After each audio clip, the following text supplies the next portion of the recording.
Welcome back sa aking part 2 sa Wetland Park. So punta naman tayo sa sa labas. May ano nga pala dito, may restaurant dito if you want to dine in, and there's a lot of bendo machine also if you want some drinks kung nauuhaw ka. So available dito. May children's playground nga pala sila dito, but hindi ko na siya nakunan. It's because it's under renovation. So papunta tayo sa sa bahay ng crocodile. It called Puy Puy. Yung pangalan ng crocodile ay si Puy Puy. So yan yung bahay ng crocodile. Yan, it's a wooden crocodile. It's not the real one.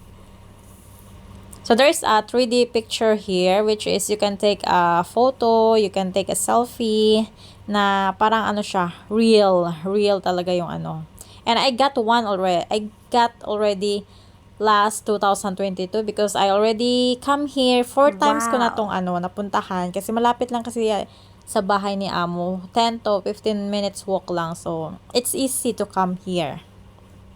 So hanapin natin yung crocodile kung nasaan na. Saan ba siya nagtago? Yes, I found it. Sa gilid. Yan yung crocodile. Hindi siya masyadong klaro sa sa camera, but in real eyes, klaro siya. So ito nga pala yung dadaanan natin. Siya? Wooden path. 'Di ba? Ang ganda, wooden path. So yan yung aapakan natin. Ang ganda ng Ang ganda ng labas dito. So you can enjoy taking a selfie, picture, makakarami ka na naman ng picture. Unlimited picture. So nandito na tayo sa sa labas. So this is the outside of Wetland Park. Malaki ang park na to. It takes whole day kung gusto mo i-explore lahat. So at that trees, it become red color during winter. So winter season, it become red. And dito naman is may konting display sila dito, which is yung isda na yan at yung crab na malaki yung yung anong tawag dyan? Paak. So ito nga pala yung sa labas. Yes, sa labas. I already explained. It's sa labas. Pero hindi na ako pumasok sa sa mga mangroves kasi mainit yung panahon today and I feel so sweat na. Kaya ayoko nang pumasok doon. But it's okay because ini-enjoy ko pa naman yung paligid dito. Pero sayang nga lang kasi walang lotus flowers today. And I saw lang yung nakita ko. Palay, mais, at saka barley. Is the barley? Yung or oats? Hindi, barley. Barley nga yata yan. So palay, mais, and barley yung nakikita ko dito.